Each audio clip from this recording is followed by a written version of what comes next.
Quick question before we start. Have you ever woken up feeling strangely optimistic and then you get in the car, traffic, you arrive at work, and the car park has turned into a competitive sport? You finally get inside and someone has moved things on your desk again. The office is loud, the lights are doing that aggressive little flicker, there is a mysterious smell in the air that your brain has decided is a direct threat to national security, and it's only 9 a.m. You have not even opened your laptop, but your nervous system has already packed a bag, written a resignation letter, and asked whether crawling under a blanket counts as a reasonable adjustment? Yeah, then you're in the right place.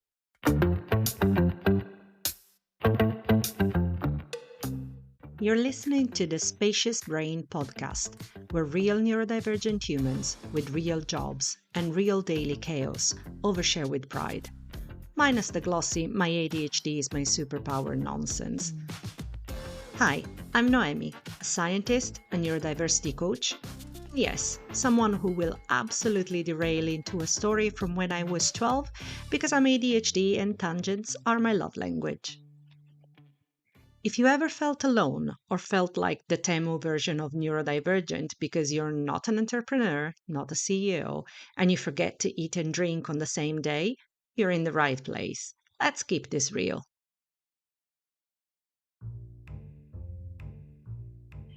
Today, I'm joined by Lauren. Lauren is an HR professional, multi-cat guardian, craft collector, charity volunteer, and a proudly multi-passionate human. She was diagnosed with ADHD combined type at 38 after lockdown, an MBA, and one too many moments staring at blank Word document while fully prepared to start, yet somehow completely unable to begin. In this episode, Lauren brings both lived experience and HR insight.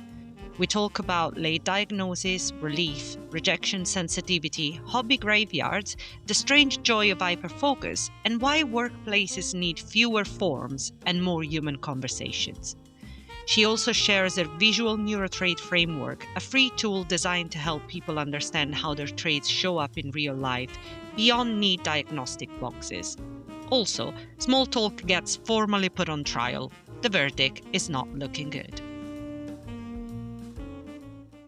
Hi, Lauren. Thank you so much for being with us today. Hi, thanks for having me. I'll start with the usual question that is, who is Lauren? Who am I? Well, I'm an HR professional, multi-cat owner. I'm up to 5 now, and one stray lives in the garden. Crafty person, love crafts, love DIY. I think I've been described as multi-passionate, so lots and lots of passions and interests over my life. Do a lot of charity work to do that. So busy probably as well, but above all, interested in stuff. Anything and everything takes my interest. And why did you seek a diagnosis, and when did you get your diagnosis? Yeah, so really this all kind of kicked off back in lockdown about 2020. It was just starting an MBA, started an apprenticeship towards the end of 2020. And I was really struggling, not with the subject matter, I felt comfortable with what I was learning, but I was really struggling with actually sitting down to study, to write an essay. I'd prepare for an essay. I would have my Word document open on my laptop. I'd have my books there. I'd have my notes open. I'd have my cup of tea, my music going. I'd be ready to study. And I couldn't. And I started to feel like there was something really wrong with me. And it just didn't make sense to me that I was struggling as much as I was with what was relatively straightforward processes like starting to write an essay. And at the same time, this is maybe towards the end of 2020, I think, like a lot of people, I've been struggling during lockdown, and I got on TikTok at that point for the first time, and the algorithm started sending me ADHD content. And I just sort of thought, maybe there is something here. And so very fortunately, because I was at university or working with university at that point, I was able to go to their supported learning department and have a chat with someone who ran through the basics with me and said, yeah, I think you should go and seek a diagnosis through your GP. So the rest is history. But really, it all came down from that, sitting in front of my laptop, struggling, coming to tears over trying to start something I wanted to start and I was ready to start, but just couldn't. And I couldn't work out what was wrong with me. And that really was the last straw that made me realize I needed to seek some help. And for those that are listening, what was the diagnosis in the end? It's ADHD combined type, although I certainly feel like I'm more on the hyperactive side than I am on the inattentive. But yeah, I was very relieved to get that diagnosis when it finally came through. Why relief? Well, I think I'd probably very common. I think I'd spent a lot of my life thinking that I was the problem, that I wasn't trying hard enough, that I was lazy, there was something fundamentally wrong with me. And so to be told by someone else, someone external, professional, no, your brain works differently. It was a huge weight off. I took a lot of the blame off myself for the things that I'd struggled with. So it was a real relief to know, no, all the effort I have been putting in, it is effort. I have been putting in effort. And actually, I've done really well despite the ADHD. And it's not that I'm not living up to my potential or I'm not trying hard enough or any of those other things that people have said about me. And I'm sure hundreds and thousands of other ADHD folks over the years. But yeah, it was the validation and the acceptance I was able to give to myself and my own brain, my own way of working. And you said that the lockdown was something that initiated that, and so that you struggled with it. What was it that was hard for you? I'd say interesting early on, I really enjoyed it. I think I was in an HR in general kind of office management role then. And so that quick pivot from in office working, and most of it fell on me then to arrange the IT setup, the safety in the office for people who did want to go in, making sure that everyone else was looked after. There was a lot of challenge. It was very busy, it was crisis mode. And I really felt like I thrived within that. But as soon as that first few months was over and we settled into a routine, I really started to struggle. So I think the lack of novelty, I really felt like the routine was draining the life out of me, and I kind of pinned it down. And yes, every time there's a little change, a little new thing that comes up, I feel so much better. And I was looking online like what is this?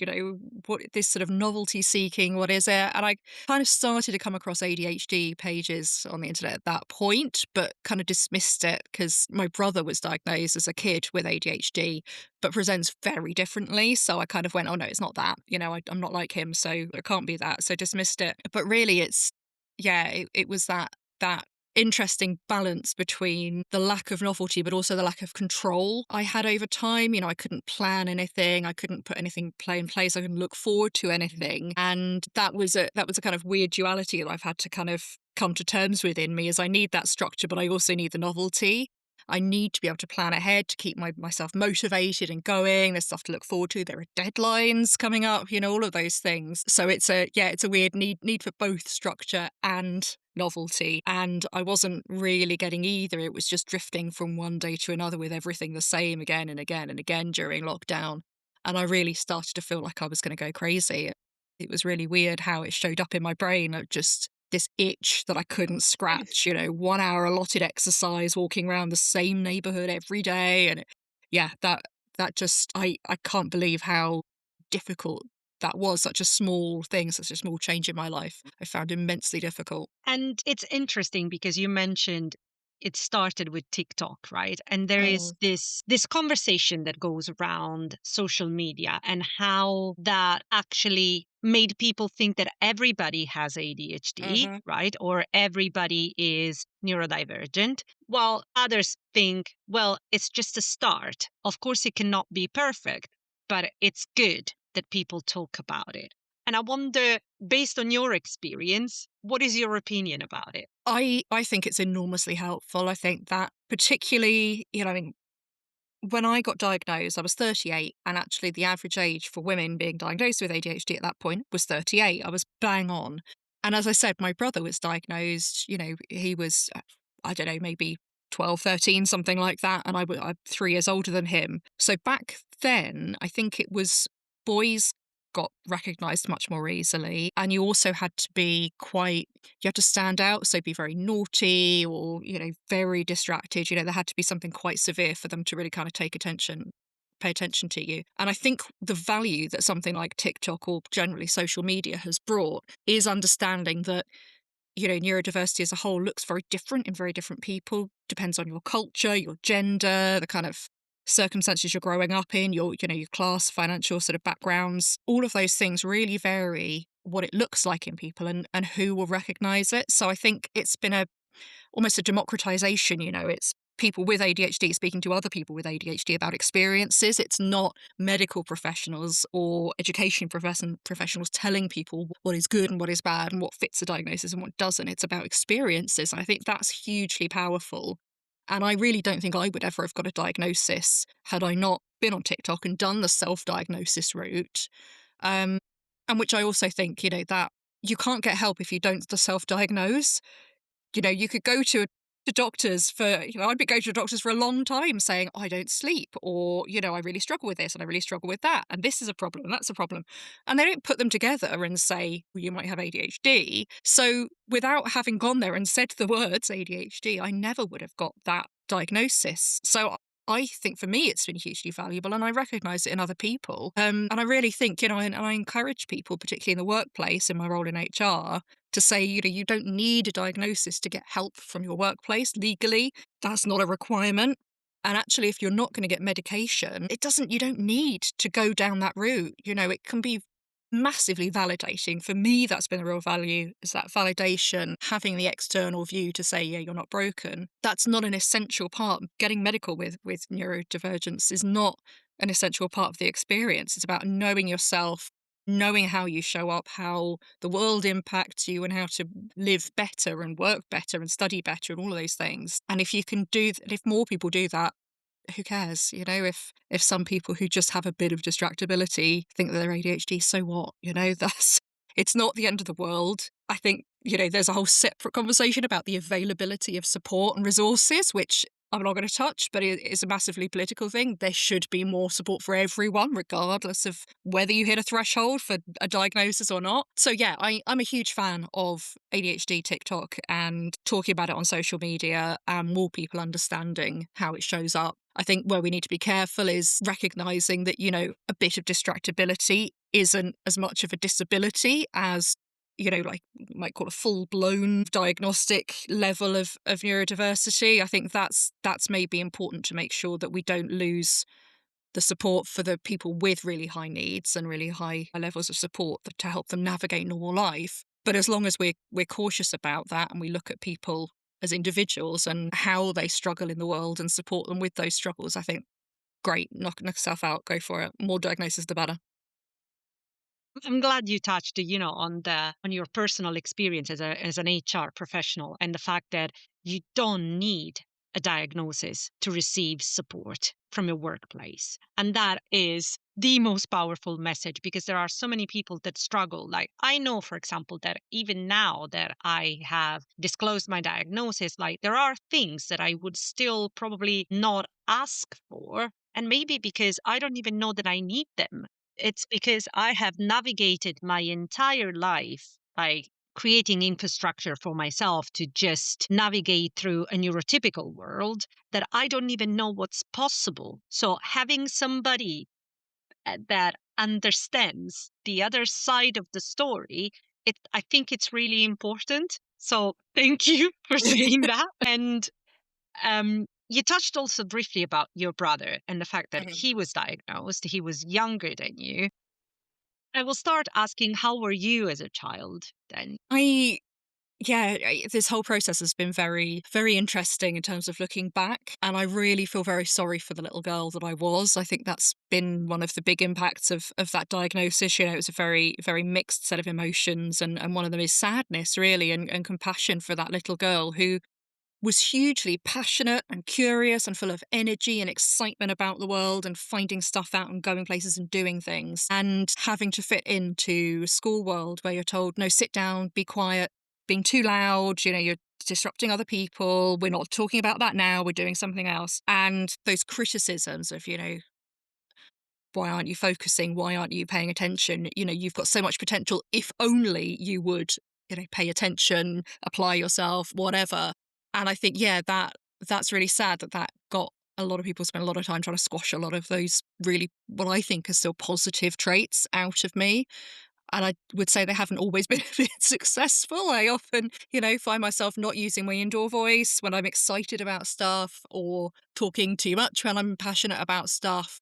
But I'm kind of trying to accept those and embrace those factors of myself these days and say, no, I am passionate and I'm not going to apologize for that. I will do my best to not dominate a conversation, but if you get me onto a topic I'm passionate about, I'm going to go for it. So, I might warn you before I get onto a rant, but, that's great. It's a great thing. It's a great quality of mine, I think, is my passion and my excitement. And so, yeah, I think I look back and I feel very sad for how I was made smaller. A lot of people tried a lot to make me smaller as a kid, and that really makes me sad.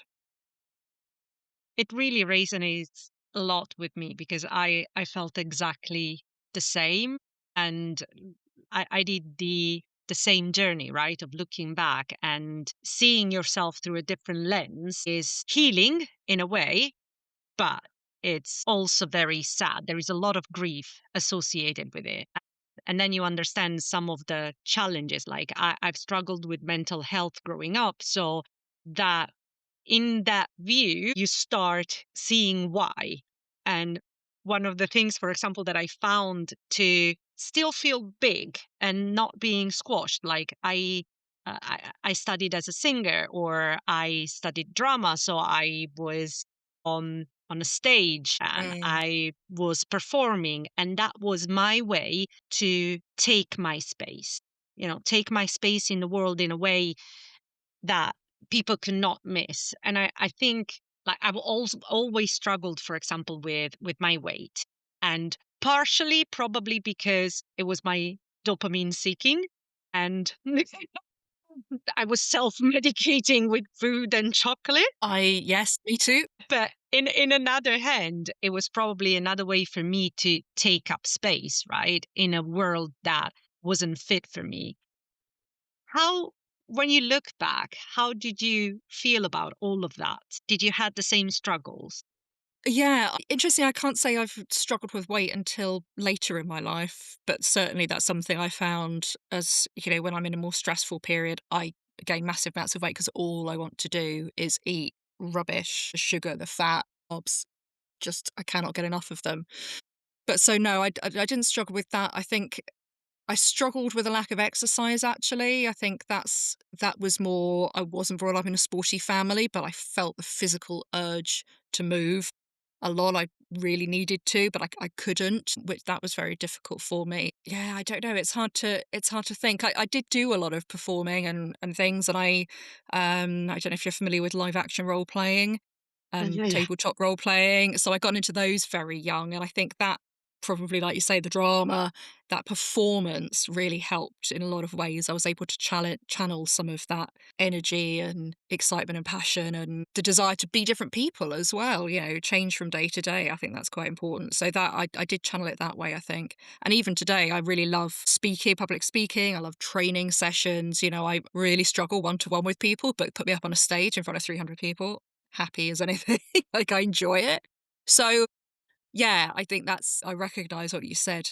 For me, it's, yeah, finding ways to take up that space and move and use the energy, the passion, really important. And growing up, you've seen the difference of your brother getting diagnosed, and then you went through school and adult life without that support that comes with the diagnosis. Now that you know and that you've seen the difference, do you think that your life would have been different, not better or worse, but different if you had that early support? Yeah, I do. This is something I do think about actually, and I wonder, would I have made different choices? I think the biggest thing is I would have probably been happier, I think. I think a lot of the struggles I've had, things, like work, where I've struggled and I've bounced from job to job and I've not got on and I felt like it's me that was unemployable and couldn't fit into society, or where I felt different to other people in friendship groups. And when RSD has really hit me and I've cut people out of my life because I just can't deal with, I've made a mistake and now everyone hates me and I can't go back there. All of those things I think have been really tough for me. And I think it would have been better had I understood myself better earlier on and understood that, particularly with the RSD, that actually, yeah, a lot of it is in my head, and I needed to find ways to cope with that and to step away from feeling things so personally sometimes. That's always been something I've struggled with. I take things very to heart and feel criticism very personally. So stepping out from that and being able to be more objective, I think would have been a big benefit for me. But yeah, who knows what other choices I would have made. I think I probably would have chosen a different educational route. I think 3 years of studying one topic at university was not a sensible idea for me. Like 3 years of the same thing, get to the end of year one and I'm like, wow, I'm ready to finish talking about this now. It used to be my passion, but it's not anymore. But it's really difficult. You get locked into university. So I don't know. I feel like maybe I would have chosen something different. But yeah, there's so many of those points where things could have changed and been different for me, and who knows where I'd be now. But yeah, I think it would have felt easier. What are the traits that you struggle with the most today? Still probably the RSD. I think that over the years, the other symptoms, I'm in a very fortunate place where I've done pretty well in my work. So when I miss appointments and I forget to do things and I get fines and I end up paying for stuff, forgetting to take things back to shops and all of the things that you forget that cause the ADHD tax, largely I can kind of absorb those into my life and just write that off as part of the cost of having ADHD. And that's kind of okay. I've got systems in place, as you said, it's that's one of those interesting things when you get diagnosed. Well, I don't have a problem with that because I've got X, Y, Z. I've got these 12 different methods not to do that thing. And like, oh no, well, actually that is a symptom. Neurotypical people don't have to have massive frameworks to get to work on time every day, remember to brush their teeth twice a day, So I have got those systems. And I think one of my special interests during my 20s was self-help and self-improvement and time management and all of that. So I became a world expert in frameworks and systems to look after myself. So I've done pretty well at controlling a lot of my life in order to make those things go away. But that rejection sensitivity is something I have never really been able to tackle. And I think that's part of, you talked about struggling with your mental health. I struggled with my mental health for a long time and I'm on antidepressants now. And those really help because they give me a bit of a space between myself and they fit those feelings. They give me a little bit of objectivity. So it doesn't hit me as hard as it used to. It's not that really visceral punch to the guts that I used to feel. And that's been a massive relief. But I still feel it when I've, made a mistake, I've tripped up, I've done something, I've said something, I've opened my mouth without thinking and said the wrong, could be one word wrong that someone has picked up on and criticised. And then I feel like there's that blemish, you can never get rid of it. It's a mark that everyone will see and you carry with you for the rest of that relationship. And in the past, I've got to that level where you've got, 3 or 4 of those marks on your, and that's the point at which I said, I can't see that person anymore. They view me now as this sort of, broken person who's done nothing but wrong and I can't go back. And I, won't speak to people from my past, from previous employments, from previous friendship groups and things like that because of that. These days, that doesn't hit me as much. I think I feel and I'm able to be a lot kinder to myself and recognise mistakes and slip-ups when they happen for what they are. And I'm able to be much less defensive when people do pick me up on errors and learn things. So that has probably had the biggest impact on my life and continues to. But thankfully, with the help of modern medicine, it's much less impactful than it used to be. Thank you for sharing it because I know it's never easy to share like the mental health struggles and that there's still some stigma around it. So I think the more we talk about it, the more I don't want to say normalize it because it's not the right word, but the more we prove that it is okay. It's another human experience. Yeah. People might be able to find the help that they need. So thank you for No, sharing well, it.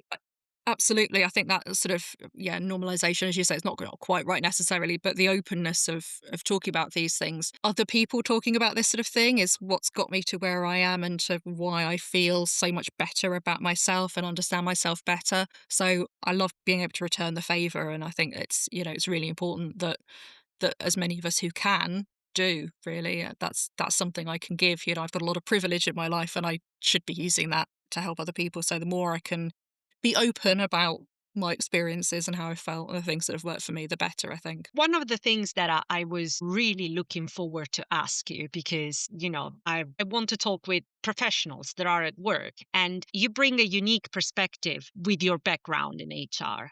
And what do you think needs to change in companies so that people feel not only safe to disclose their diagnosis, but they can actually feel safe in general and they can thrive in the workplace? Because we know that neurodivergent have the higher rate of unemployment. So what it is that needs to change?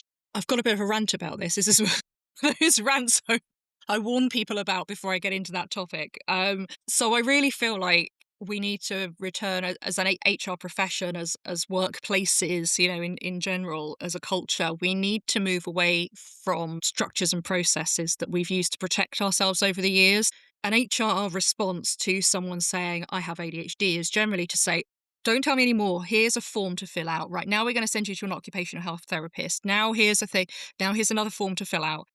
And all of that creates this level of bureaucracy and focus on someone for having needs. And I think, what we sort of alluded to at the beginning of our conversation, a lot of people, in quotations marks, don't feel disabled enough to deserve help. Like, well, yeah, but I do okay with most things, and I'm just struggling with a couple of little bits, and I don't know what help I need. So it's a lot of work, and it's going to be, I'm going to have to go to lots of meetings, and I get this sticky label on my HR file, and it's too much, and so I'm not going to bother. And then people struggle along in silence. Just strip all of that out, have a conversation, Don't start with the medical response of, well, you have an ADHD diagnosis, here's my book of what ADHD looks like. Have a conversation of, well, so what are you struggling with today? What's been hard over the last couple of months? Where have you felt the barriers are, and what's been stressing you out? What feels like it's draining your energy? And start there with individual needs, because then that leads you really naturally into solutions, and not having a prescribed list of, oh, well, neurodivergent people get noise cancelling headphones and, the permission to go and work in an office, on their own if they're feeling overwhelmed. Like, those are your choices. But start with that, well, what you really struggle to get to work for 9 a.m. because you don't sleep well and you're always running late. Maybe you could start work at 10. It doesn't have to be a big change. It doesn't have to be a massive deal for anyone. It just has to approach people's individual needs, the things that they're struggling with, that's they're turning up to this specific job, working with these specific people. And I think that's the key, is pushing decisions down so that managers are able to say, yeah, just go for it. Just, work different hours, work at home, do this, use this technology, whatever. The more we can push down to individuals to say what works for them, managers to say yes, and without having to go through a massive long process and make it this really big deal, just make it boring, make it every day, and not singling out necessarily people with disabilities from people without disabilities, because everyone has needs, whether it's, you hit the menopause and suddenly you stop sleeping, or you've got brain fog, or you've got a really sick kid and, you need to go to multiple hospital appointments, or, you've broken your ankle and you can't walk to the office anymore. Everyone has these moments in their lives where their needs change and they need support and they need to do things differently at work. Like, let's just treat that the same as people with ADHD or any other disability, Let's just address the person in front of you at the time and work on what needs to work for them. And if we're having that conversation with everyone, it stops being a weird thing to say, oh, I've got ADHD and I need help. It's just another part of the human experience. And I think that for me is the key. Put humanity back in, I think, solves 90% of the problems in my view. And it's interesting because I was having a conversation with somebody the other day, and they told me that in their workplace, their ethos is life happens. Mm. And based everything on that, it basically means that, sometimes it might be, as you said, that you have a sick kid, or that you need some time to take care of a parent, or whatever that is. And you have the opportunity to do that because it happens to all of us. It's not a specific case. It's part of being a human being. Absolutely. Yeah. The other question that I wanted to ask is about your framework. We discussed it Mm. briefly. You said that you have your own framework, and this is something that even during the diagnosis, it came back as Well, actually, that is a symptom. Hmm. So, can you talk a little bit more about how that framework works and why has it helped you? Yeah, sorry, do you mean my neurotrait framework that I developed or sort of my coping mechanisms? Both, actually. Okay, okay. We'll start with my coping mechanisms. Oh man, those are so ingrained in my life now. It's really difficult to pick them out. I think I've spent a lot of time using different planning systems. So I was bullet journaling for several years and then got to a stage, and I think this is a really important point for everyone to get to grips with. It stopped working for me and I now use something different. And I think that's a reoccurring theme, is that what helps me in at one time won't help me at another time. So having lots of these tools and frameworks is really important. Um, so yeah, list making has always been a really big focus, and making sure things are in my calendar. Um, and I make sure that my phone is really set up to support with that. So front page is where I put my appointments, and it's where I put my notes for my to-do list. And that's one really strong rule that I have. It has to be written down. If it doesn't get written down, it won't happen. It will go in my head and leave again. And that transfers to work. So I sit down at a desk with someone and I say, I've got my laptop open because I'm going to be taking notes, because otherwise I will forget everything. And that's something I have made a point. This is just who I am, and I have to write things down. And that's okay and that's normal. And I mean, again, going back to work, talking freely about the things that I do, I think is another really important part of making it safe for other people, because they go, well, if the head of HR can talk about, forgetting to do everything and apologize because she forgot to write that down, so she didn't get around to doing the thing that she said she would, it's probably all right for me to do that as well. So that's a good thing for everyone, I think. Pomodoro technique is something I come back to time and time again when I'm struggling to focus. And I think that, whether it's tidying the house or writing a report or studying, doing essays, having a time limit to keep you focused. Partly I'm racing the timer to get stuff done, and partly I know, I don't know if you've seen Kimmy Schmidt, the TV show on Netflix, anyone can tolerate anything for 20 seconds. 20 minutes, yeah. If I'm having a terrible day and I can't focus on what I'm doing, can I sit down and just write bullet points for 20 minutes? Probably. So put the timer on, 20 minutes, and then usually I find by the end of it, oh, maybe that wasn't so bad and I can do another 20 minutes. Or actually, that was pretty bad and I can't do another 20 minutes. But hey, I've got bullet points. So tomorrow when I come back, I'm not starting from scratch. So that has been a huge help for me. And actually, at times when Pomodoro technique has been really working, I use, 15-minute break to go and put some washing on and vacuum the downstairs and do this and do that. And again, I'm racing the clock and I'm bouncing backwards and forwards between work and housework or whatever it is I'm doing. And I finish the day and I'm like, I have been so productive, and I can turn a really unfocused, unmotivated day into a very productive day using it when it works well. Sometimes it doesn't work that well, but so that's hugely helpful. I think another important thing is just being open about who you are and having friends and family who accept that and welcome that. And I think I'm lucky I don't know that I really have any neurotypical friends, if I'm honest. I think even ones without diagnosis will have a bit of a laugh because they clearly need one. But yeah, just, people who will accept that, sorry, yeah, running late, got distracted, don't really have a good excuse, just I'm just late. But people who could accept that makes life very easy and much less stressful for you. So I think that's a really important thing. And honestly, marrying someone with autism has been a game changer because we have it's completely got around my RSD, because I know if he says something, he means it, and he means only what he says, and I'm able to respond the same. So after an initial quite difficult set of communication mistakes and missteps, it's great. I say, wow, you sounded like you were really angry with me. And he's like, no, I just run out of social energy to put nuance in my voice. I really mean what I said. I'm like, oh, okay, well, that's fine then. But we can have very honest and open conversations. It's very straightforward.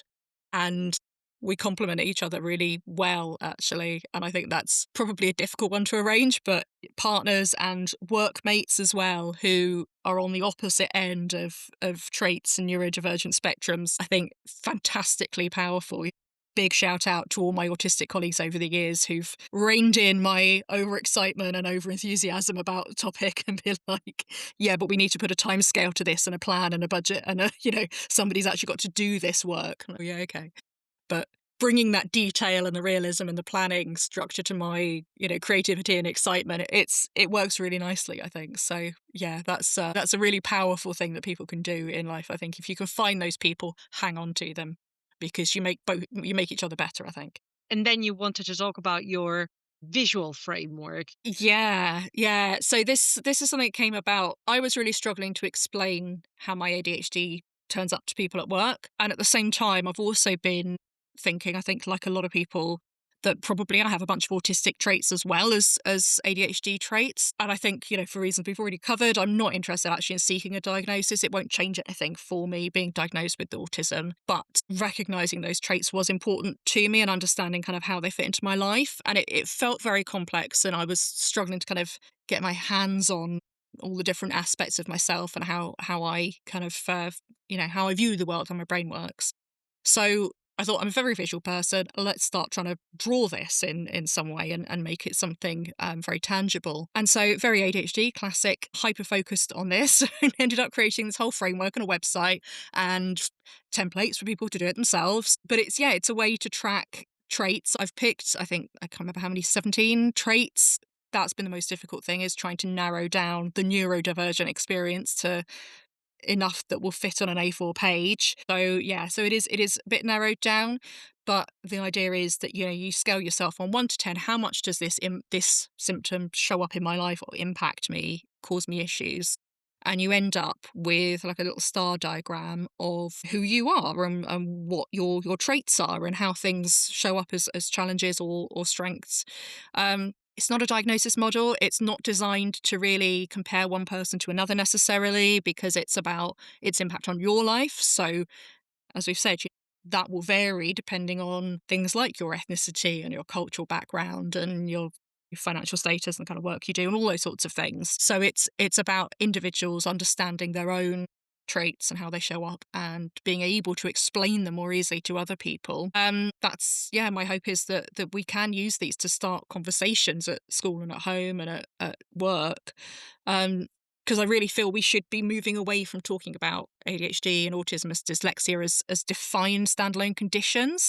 For me, neurodiversity is a cluster of lots of different things. There's a lot of overlaps. And I think that showing up. So, dyslexics, yeah, they might struggle more with written languages than with time blindness, but that doesn't mean they won't struggle with time blindness. Or someone with ADHD who really struggles with time blindness doesn't also struggle with language issues. It's about how much or how little those show up in each person. And when the majority of neurodivergent people have more than one diagnosis now, I think that's the direction that science is moving. I think I'm seeing other people talk about this sort of thing, and I'm really excited about that recognition that when you can't sort us neatly into autistic and dyslexic and Tourette's boxes. We're just all neurodivergent, and some of us tend one way or another, more or less. But yeah, it's about how we see the world. And I think with those diagnoses, that's about how much our symptoms impact other people. Talking about whether someone's very autistic. Well, actually, no, that just maybe means that they have, massive language processing issues, and they may be nonverbal. That doesn't mean that they're going to have the same very high levels of experience of other traits as well, and there could be a lot going on. A lot of nonverbal people write beautifully. There's some huge strengths there and wonderful talents and intelligence. And just because they can't interact with the world in a way that people expect, they get written off, well, they're very autistic and they're in a box and over there. And that's really unfair, I think, because we all have strengths and a lot to offer the world, as well as challenges. And I think recognizing what those challenges are in a neutral and accepting way is really how I want the world to go and how I want people to be seen. You gave me the goosebumps because what you said is so it's amazing. It's the fact that, we're just neurodivergent and we can show up with as many traits, and putting us in another box or just adding another label, it's not going to help. It's like understanding that in a way, despite the fact that I don't like the description, it is a disability because it is crippling.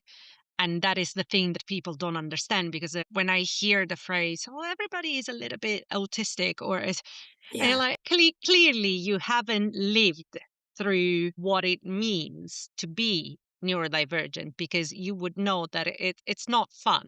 I remember when I was describing, I was talking with some friends and I was describing how my brain works. And I was like, how it is for you when you go to sleep.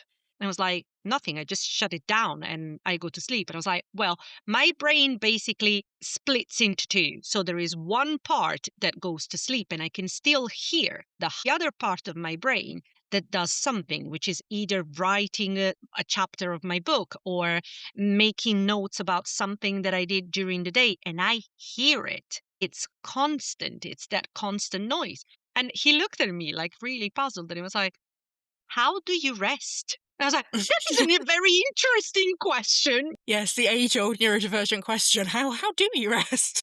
Wow. Yeah, and it's like, there are things that look like rest for me. They Hmm. wouldn't look like rest for you. That is the thing. It is lovely to be able to talk about these things. And so I'm very excited to share this framework with whoever is listening. I'm going to put it in the description of the episode so that everybody can find it and they can use it themselves. Yeah. And just to say, it's all completely free to use and you're welcome to take it and do what you like with it. I'm not a clinician, I'm not a psychologist. It's not designed for that. It's just something that was in my brain that I thought I needed to get out there. So take it, run with it, change it, do what you will with it. But please do use it. And you also share it from the very beginning that you're very crafty and you love your arts and crafts. The first question is obvious. Do you have your hobby graveyard? Absolutely. Yeah. I have a very lucky, I've got a 3-bedroom house and a double bedroom is my workroom office and full of projects, books, craft equipment, everything you can imagine, really. And what is that hobby that you kind of like carried with you through the years with ups and downs? Because, of course, there is nothing consistent, but that it really stuck with you. It's probably sewing actually. I started sewing at a very young age. Nan was a seamstress, so she did upholstery and dressmaking and things, and so she taught me to sew at a very young age. It's something, as you say, yeah, I've come back to and left it. For a short while, I had a little business doing costume making, and like I've made a costume for a really low budget film. It's nothing exciting, but I've done some fun things with it. Last time I actually made anything, I couldn't tell you, but I'm still using the equipment. I think this is the important thing about my craft graveyard. As with a lot of the skills and hobbies and things I've picked up over the years, I found that the older I get, the longer I live, the more I come back to things actually. So, you know, I've recently picked up upholstery as a new current exciting hobby. But actually I'm using a lot of the materials and equipment and skills that I built up through dressmaking in upholstery. So I'm not making clothes, but, that's come back, that's useful to me. And it's something in one form or another that's stayed with me. And the ability to, alter my clothes or repair them is hugely useful to me as well when I remember to do it, because I do have a couple of large boxes full of, I just need to add one button or, all those things that have sat there for 3 years and will take me 5 minutes when I actually get around to doing them. I've got quite a few of those. But it's a useful skill to have and one that still brings me a lot of enjoyment. And talking about your traits, what is the one that you find the funniest rather than frustrating? It is probably that hyperfocus and that, things coming and going. And, again, talking about my friends, a lot of people recognize this. So, I can message someone and say, hey, I'm having a hyperfocus about. Do you want to come and be excited about this with me for a bit?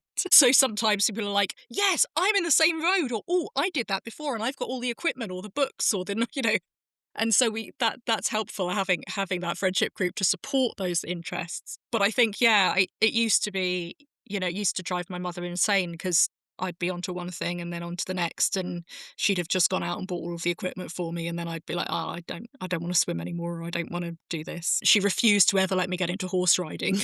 She said, we're going to end up with a bloody horse, and then you're not going to be interested, and I don't want to end up with a horse living in the back garden. So yeah, so she was very sensible to deny me that option for a hobby. But yeah, I think these days, I can laugh about that and just enjoy it. I think that's the big thing. Like, yeah, I'm really enjoying learning about world politics or upholstery or whatever the thing is. I built a pergola in my back garden. I've moved massive pieces of wood and built this huge structure attached to my house last year because I was having a real moment. And well, I've still got the pergola and I still got some of the equipment and I love it. And it's not an interest for me anymore, but that's great. And it will come back and I'll do something else with it. I feel like I'm just collecting skills and talents and I can surprise people with, oh yeah, I was a, football referee for a while, like, so I've done so many random things over the years, only 6 months for each of them. But, I've got kind of to advanced beginner level in most things. Yeah, I enjoy it. I think it's good. It's funny. And I just embrace it. When the passions come, they come and I follow them. I love it because I think for us it feels like Matrix a little bit because it feels like we just put a plug and that Yes. is our hyper focus and Download we skill. can Yeah. probably exactly we download the skill we probably get to the beginning like mid-level Hmm. sort of thing for all those skills, but still it does feel like that because people say it will take me years to get to that level. That is the joy of the hyper focus, I guess. And Absolutely. Yeah. And I think, I encourage people as well. Again, my HR stuff, I really encourage people when they feel like that. I know a lot of people who have these careers that have bounced around between different things as their interests have changed. And I'm like, that's great though, because, I look back at my career and it's been pretty random, but actually it's all brought me to where I am. And I think working, maybe a separate conversation, but I think working in like startups and small businesses is fantastic for people with ADHD because you have to do so many different things. I'm in HR now, but I've recently looked at implementing AI across the business and cybersecurity and a bit of health and safety and facilities management. And, the list goes on and on. But because I've done bits in previous jobs, none of this is new to me now. And even the stuff that is, it's like, oh, I get to find out about, air conditioning units and how they work. Great. Like, well, now that's something I know about. And I think it's valuable. And I think yeah, employers, not all employers, but a lot of employers do recognize that. But I think also as a life skill, ADHD people are brilliant because, we've got this random knowledge in our heads. Every so often something comes up and it's like, wow, okay, we've got an expert who had this weird hyperfocus 2 years ago that's suddenly useful. Brilliant.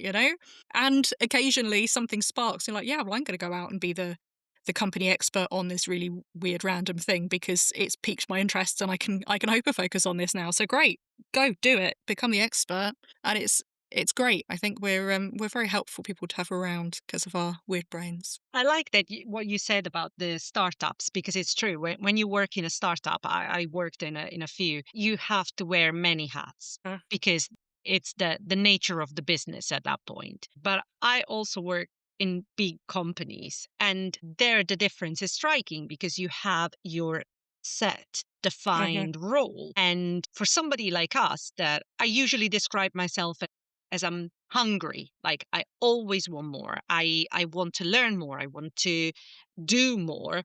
I'm always scared and worried that people might see that as a lack of direction, when in reality, I know exactly where I want to be. It's just that in the meantime, I want to taste the whole buffet. If it's available to me, why not? Yeah, You yeah. know, but and how do you feel about that? The rigid structure of Mhm. a big company and how probably from an HR perspective could that be supported? Yeah, so I worked for the civil service for quite a long while, and yeah, you talk about big companies. Yeah, if there's something you can do in the civil service, there's a policy and a process and a web form for it. Trust me. So yes, difficult. I think in many ways, once you get in the door of the civil service, it's quite easy to. It's not quite easy, but it's easier. I think they are quite good at helping people move around sideways, so that can be a positive. But I think that, and from what I've seen of bigger private sector businesses, I think again it's about that structure that we put in place as HR professionals to try and be fair. Sometimes, often they are things that are put in place with the best of intentions. We want to make sure that we're giving people equal opportunity regardless of how they approach work. So we put in place a nice transparent process which gives everyone the same hoops to jump through. But that can be really difficult because, like you say, you have to show that direction and that commitment to a path or movement in a specific direction. And I don't know that works for people like me, and apparently people like you as well. So I think, again, it's about humanity, treating people as individuals. And I think that's a big piece that is lost in very big businesses. I often speak to people who are struggling in their roles. Big part of HR is talking to people who aren't doing so well. And very rarely do I find people who are actively disengaged and don't want to be there and don't want to do well. Most people do want to do well, but they're struggling for whatever reason. And I think very commonly that probably is neurodivergence. But what you can do, if you treat people as a human, you can talk to them about what their passions are, and you can usually find roles. I think that's something I've been very happy about the culture where I work at the moment. We are really good at finding roles for people and saying, oh, well, this is a passion, this brings you energy, this thing drains you. Let's see. I can't guarantee we're going to cut out the bad bits, but we're going to do our best to maximise the stuff that you enjoy, the things you have passion about. And if you've got good workers, you've got people who are great thinkers or, really bring something brilliant to the culture, then finding a way for them to get a better role in the same business is great. Or accepting that, maybe this isn't the job and the environment for you, but helping them to exit in a really positive way. So helping them recognise what they do need from a business and how they can get there. But it's that human contact, I think. Again, just treat people as, deal with a person across the table from you, not as another form that's filled in. And that is really difficult when you're in a big business. Again, pushing those decision levels down to local managers, to business partners, however that structure works. If you can push some of that decision making and empower people to be able to make those decisions, that makes it easier. So yeah, being human is the key. I'm going to ask you one last question, which is one of the signature questions now of the podcast. And it's, how do you feel about chit chats and small talk? Yeah. Boring, awkward, difficult, draining. I mean, yeah, I was going to say lots of virtual strangers know quite a lot of detail about my health and my life and my failures and passions. Well, now a whole bunch of people I've never even seen face to face will know about them as well. But I am much happier having those conversations, those big topics, talking about vulnerable issues with myself, big issues of like world politics and, things that are, injustices going on in the world and things like that, than, what's going on TV or the Bristol road system. Everyone loves talking about how terrible the roads are in Bristol, and yeah, whatever, I don't care. Tell me how you feel about, socio-political interactions within the European Union. I'm way more interested to find that stuff out. So yeah, it's draining. It's hard work. It is. And like, I found that it brings the awkwardness out of me because I Yes. don't know how to navigate them. And I usually end up with oversharing, sharing in the wrong moment. And then you end up like, okay, and now I just need to go and dig a big hole and hide myself in it. Yeah. Or trying to be funny and make a little joke maybe and saying something weird, and then you're like, no, I was just really weird then. And yeah. Let's ban small talk, I think. Let's ban it. Lauren, thank you so much. It's been absolutely fantastic. I loved every minute of it. Thank you. I've And really it enjoyed was a it. pleasure. Right. Fabulous. Thank you. Thank you so much.